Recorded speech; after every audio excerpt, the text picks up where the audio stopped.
Je le sais par ma mère. Ma grand-mère maternelle aurait voulu ne pas avoir d'enfant. C'était son choix personnel. Mais finalement, elle a quand même décidé d'en avoir un parce que c'était inconcevable à son époque de ne pas avoir d'enfant. Dans l'épisode précédent, il a été question d'autocensure. Une autocensure dans la capacité de projection des femmes qui mène à une sous-estimation de leur capacité tout court.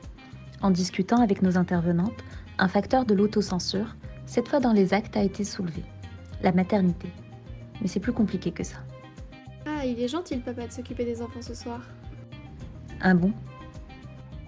La société exige que la femme ait des enfants, mais il ne suffit pas d'être une mère. Il faut être une bonne mère. Il faut en plus être une femme libre, une femme épanouie, une femme accomplie. Imaginez la pression que cela engendre, imaginez la charge mentale, imaginez les renoncements que cela implique, ou si vous préférez, écoutez plutôt. Une vie à soi, De l'invisibilisation à la lumière, une campagne à 2 N. Épisode 4, la maternité. Pour moi, ce qui est invisible, peut-être, c'est que c'est l'assignation qui est faite aux femmes d'être maman, peut-être, qui fait qu'ils les empêche d'être visibles. Le fait d'avoir des enfants, c'est quelque chose qui contribue à invisibiliser les femmes parce que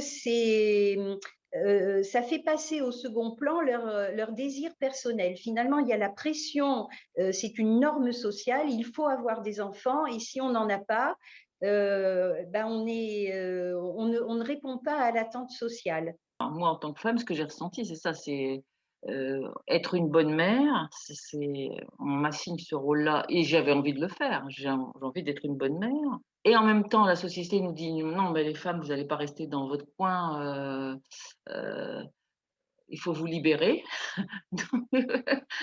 Donc, on est sans arrêt partagé coupé en morceaux.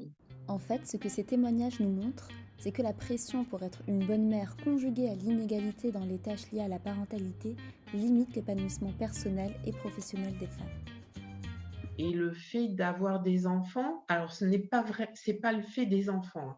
Vraiment, j'insiste là-dessus, mais le fait de la distribution des tâches ménagères au sein d'un couple impacte énormément. Et je pense qu'une fois qu'on aura compris que devoir faire les tâches ménagères, euh, la distribution égalitaire entre ces tâches entre l'homme et la femme, fait que, voilà, je pense que les femmes réussiront à gagner du temps pour elles-mêmes. La majeure partie prennent du temps pour ces tâches ménagères qui sont en plus engluantes, fait que, et qu'on trouve tous ça tout à fait normal et logique. Et je pense que c'est un gros nœud à dénouer. Il faut qu'on sorte de ce schéma-là, c'est sûr. Mais après, comment faire quand les 2 sont investis? L'assignation qui est faite d'être une bonne mère fait que la femme va peut-être plus culpabiliser que l'homme. Et vous-même, vous culpabilisiez lorsque vous étiez présidente? Être président d'association, ça veut dire être sur le terrain à temps plein, c'est-à-dire comme c'est en général une activité bénévole, il y a le boulot, les enfants et les réunions, les rencontres, enfin tout ce que doit gérer un président, quoi. Enfin, c'était à chaque fois une angoisse pour moi de donner les enfants à garder et donc du coup, j'écourtais un peu la réunion parce que je voulais rentrer pas trop tard, et cetera, et cetera. En fait, ce que ces témoignages nous montrent, c'est que la pression pour être une bonne mère, conjuguée à l'inégalité dans les tâches liées à la parentalité, limite l'épanouissement personnel et professionnel des femmes. Alors j'ai un exemple concret puisque je côtoie des universitaires qui sont mes amis.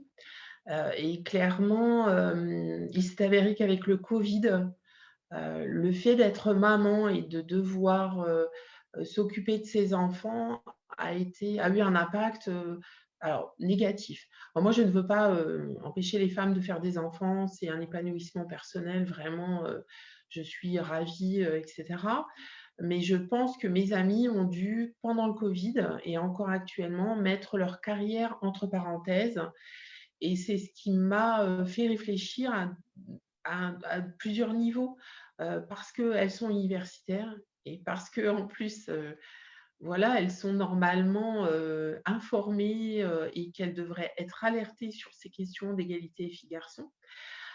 Et qu'elles se sont retrouvées embourbées dans des, des questions matérielles, dans le ménage, dans le fait d'occuper les enfants.